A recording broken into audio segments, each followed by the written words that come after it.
All right, folks, welcome to Nino's Corner.tv. Juanito, can you hear me, Juanito? I can. How you doing, bro? Well, a lot happened today. You know, Pope passes away, which I kind of feel like he's been gone for a while. I don't know, but he passed away today. At least they announced it that way. Klaus Schwab steps down, both 88 numbers.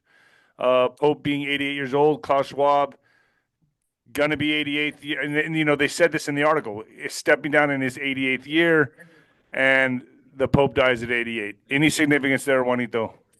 Well, there's a whole bunch with the eights and the breaking the eights and stuff like that. There's other symbology also in there.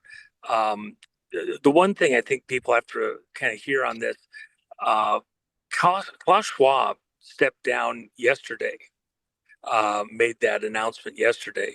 And then mentioned the fact that he was in his 88th year. He's actually 87. And but to note 88 like that was kind of unusual. Yeah. Uh, and who says, I'm stepping down, I'm now in my 88th year, but he's actually 87. He was trying to make some kind of a point. And then immediately after that, this morning, 7:35 Rome time this morning, the Pope passed away. And where I find it most interesting, the person that tied these two people together for me is 𝗬𝗂𝗍𝗍𝗶𝗃. Now, 𝗬𝗂𝗍𝗍𝗶 is a former priest, priest, but there's all sorts of issues there for him. He's been attacked by the church.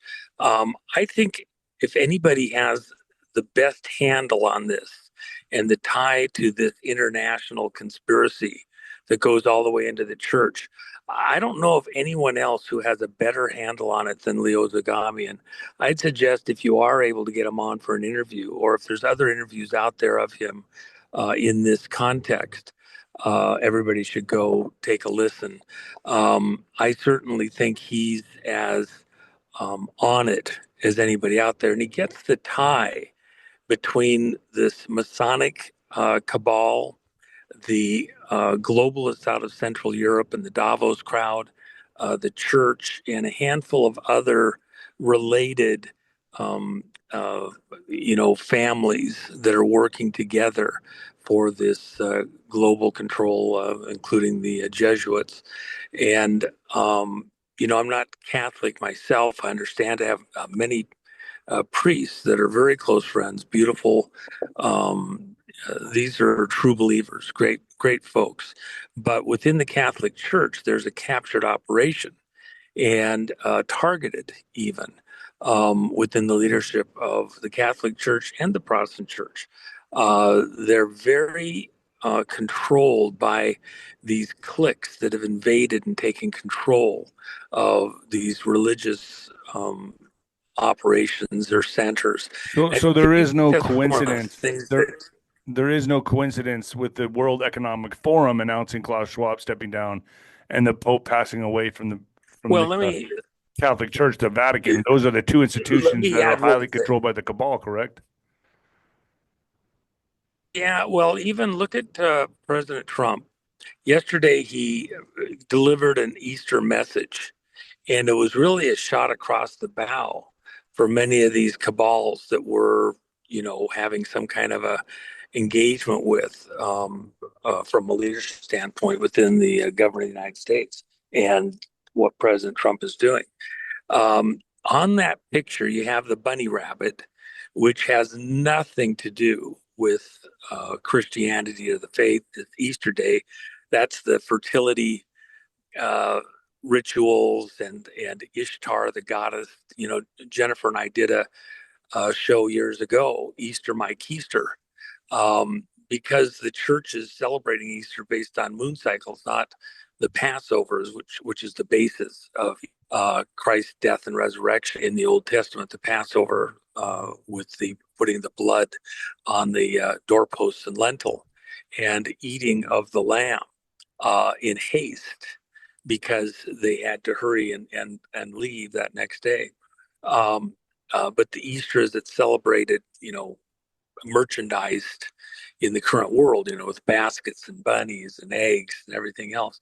And that's part of the Aoster holiday, Esther holiday, this moon goddess, and fertility rites. And by the way, the completion of that is on May 1st.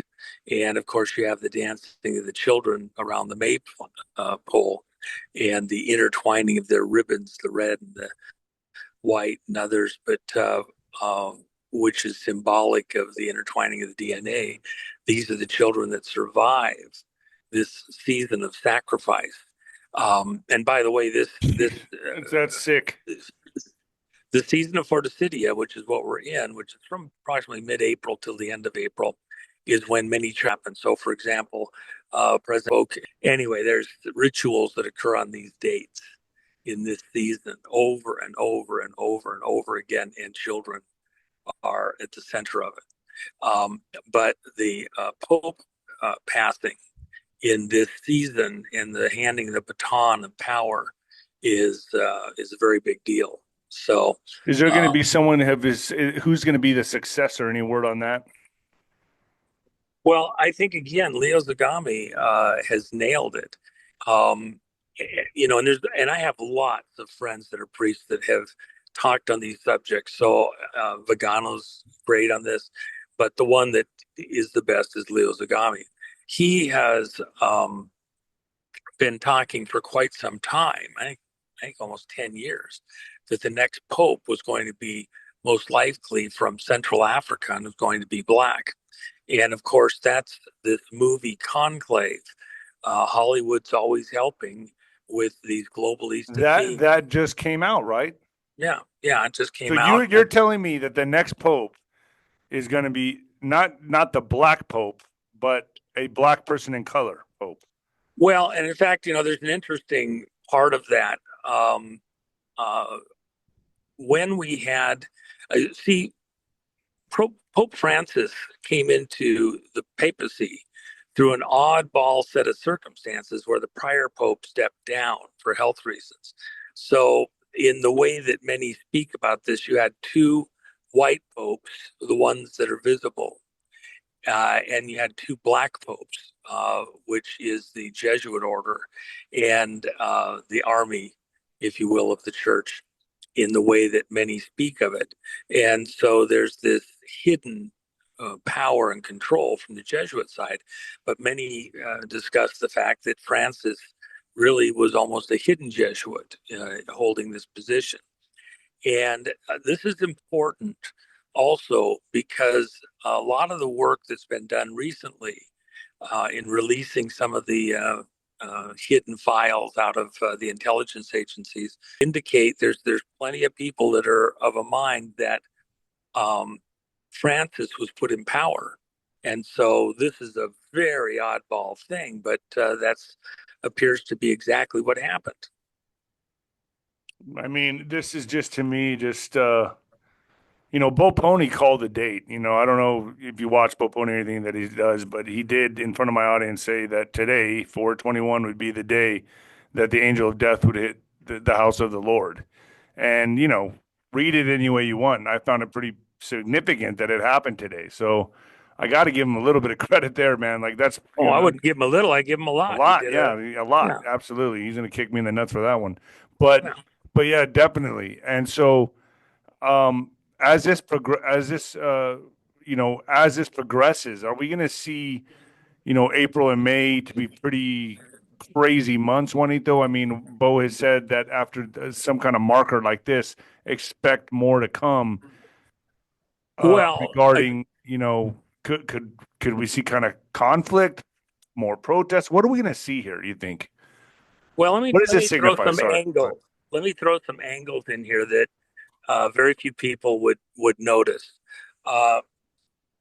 Interesting thing about Italy and Rome is that the largest number of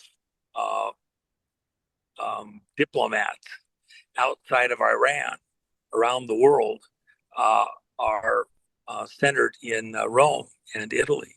And so the second negotiations on this nuclear deal that the Trump people went and did First one was in Oman, and the second one was in Rome. And why? Because that's where all the Iranian diplomats were. And then now they're going back for the third one in Oman, and they say they've made tremendous progress. Um, there's this tie between Iran and the good, but there's a huge tie there. And by the way, the money that came into Iran through administration, all those hundreds of billions of dollars, they went to two places, went to Ukraine and went to Rome, and was laundered through church accounts, and then went out to various leftist operations around the world, running for office and like that, by many accounts. So with that in mind, and if there's a politicized side to the Pope being in office, which Pope is chosen, if in fact the intelligence agencies picked Francis and engineered a situation where he came into power and are now still in some type of control, which, of course, in many ways, the Trump administration is fighting intelligence agencies. There's a huge angle here that is not understood within this fight between the intelligence agencies and control the world, control of religions, with the Islamic in Iran and then the Catholicism in Rome. What's the tie there, and how deep does it actually go? And there's even in the money world, stuff that has been that I was on over the last many weeks, and especially this last weekend before Klaus Schwab stepped down. We heard last week that he was going to be stepping down. I was like, really? At this moment, this is such a critical moment. And of course, if you go to Leo Zagami's stuff, he points out the ties between Klaus Schwab and the Catholic Church and the Pope. Well, he's about as godless as it gets, and yet there's a monetary connection in the way this is going to move forward, the money and everything else. I mean, they're getting ready to move forward right now, right? I mean, this is it. It's game on. The dollar and gold is spiking right now as we speak, isn't it? Yeah, it went up another $100 today, and so it's Damn. a new high. And so, in But what that about the post? context, What about the post that Trump made? He who holds the gold makes the rules. I just showed that earlier. well, and that's exactly right.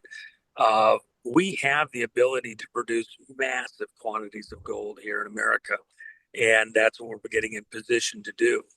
And so we've had huge in the ground reserves that we're very aware of for a very long time. You want to have a race, forget the arms race, how about the golds race? And that's coming on right now. And there's many challenges to this that go on within various religions. In fact, it's not just the Catholic Church, although they're massive, but there's other church organizations around the world that actually have phenomenal gold reserves, and that's all coming into play. It's actually quite remarkable. It's just going to be amazing. This is amazing to watch. I mean, this looks to me like this is kind of like, could we say the reset, Juanito, or the we set?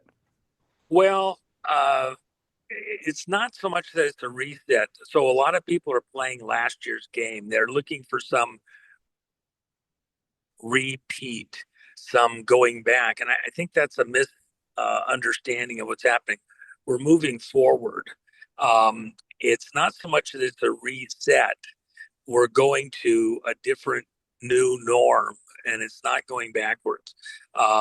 You're not going to be able to unravel where the monetary systems are at, money supply, and there's different types of money. We call it M1, M2, M3, M0. Very interesting there. The amount of money that can't be put on the books but still exists. Same thing in the crypto world, by the way. You have huge transactions that are off the books, so it doesn't affect the price of the crypto. One that's in process right now that I'm very aware of all the details, and it would sharply affect Bitcoin's value. if it was done in the open. So these types of transactions do happen in anticipation at a discount, by the way, where they can be sifted in over time, and it moderates the value of the crypto. And So what would you say? XRP is going to bounce up, Bitcoin, all the above. It's all just going to skyrocket. well, I mean, you saw XRP do a 20% retraction from its high, Yeah. and the same with several of the other coins. And it's these other influences going on out there. But we're going to increase the demand for those types of coins, those crypto coins. Trump has said we're going to have a crypto reserve. So clearly, that is going to um, put a demand on the existing market and give a place for these coins, just like the ones happening off ledger right now, and in huge numbers. So But you can't do them in the open to the open crypto market. You drive down the value. You could break the market, so you have to do it off ledger, and then look for opportunities to sift those coins into the on ledger side over time. So it's, in other words, there's pressure for it to go up. right. There's things that will take some of the speed out anytime you have a massive upswing. Okay, And, Juanito. yeah. I know. We're gonna go back to Nino'sCorner.tv and do it there. You're also gonna be the general in the general's tent, which is gonna be awesome. You always bring the heat. Everyone loves asking you questions. Folks, this will be continued on Nino'sCorner.tv. And Juan will be the general's tent tomorrow, 5 p.m. on Nino'sCorner.tv. Sign up and get started over there. And Juan, hey, let me by ask the you way, this. Nino, yeah, Go ahead. yeah. Go ahead. Well, I was gonna say, uh, Jen has a thing with the art that we had at the gold and silver weekend a couple weeks ago, and so only over at 𝗀𝗵𝗏.com, and that's the big reveal art. We haven't put it out there on the internet or anything. I think it may have been posted somewhere once or twice, but it's Juan, it's some fun imagery, and it's the way that Jen Gumroad.com and thejennifermac.com, right? Both. wants that. It's fun to go over there and do that. And the coin, the latest coin, which is the Watch the Water coin, and of Flotus as the face side of the new coin. So that's our excellent coins. Jen says it's her favorite, and I prefer the Megador one. Jen says this one's the better one, and so we'll let people vote for us. All right. Well, does the Jennifer Mac still go there ananyway, or is it Oh Gumroad.com? yeah, the coin. She's got some of the coin over at hers. I've got the big reveal over at mine, and over at the Gumroad. So One, when we go to Nino'sCorner.tv right now, I know you're going to go see Barbara and the Donkeys, and we'll continue there on .tv. I want to talk about what's going to kick off the mass arrests, and we'll talk about it on Nino'sCorner.tv. I feel like this is a marker. Nino, one thing I got to add here. Okay. You were mentioning, or I was mentioning, Leo Zagami, his prediction that it'll be the first black pope. The movie Conclave, where it's predicting a black pope, most likely out of Central Africa. And in the context of all that, Nino, what have I been talking about really for the last couple of years, but especially the last many, many months?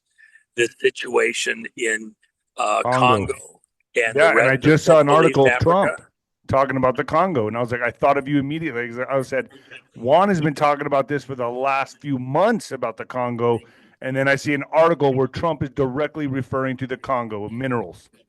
Totally, and so all of a sudden the world's attention is pivoting there exactly when you're getting ready to have a conclave to pick a new pope, and the talk is of a black pope from this area of Africa, and so there's a lot of things all in play at the same time. In fact, in the conversations that I've been having over the last 2 years, and especially the last many months, this subject had come up numerous times, that a lot of the pressure within the Vatican and even the observation, within the priests and cardinals and bishops, they understand the politics better than anybody, even in a recent event that we had out at Mar-a-Lago. And there was all sorts of juggling, I would say politicizing the situation over who was allowed to speak, be present, wasn't wanted to have somebody around because they had a different tack, if you will, on the way things should go within this leadership. Everybody's known that this is coming. Right. So is this kind of like they couldn't get Kamala Harris, so now they're going to get the Black Pope? Well, it's even more involved than that. Pope Francis appointed someone there in Washington, D.C. Let's finish this on .tv, Juanito. Is that all right? Sure. All right. Let's switch over to Nino's Corner.tv. I'll see you guys over there right now, Nino's Corner.tv, and sign up at the General's tent and ask him any question you want. Thanks, Juanito. All right, bro.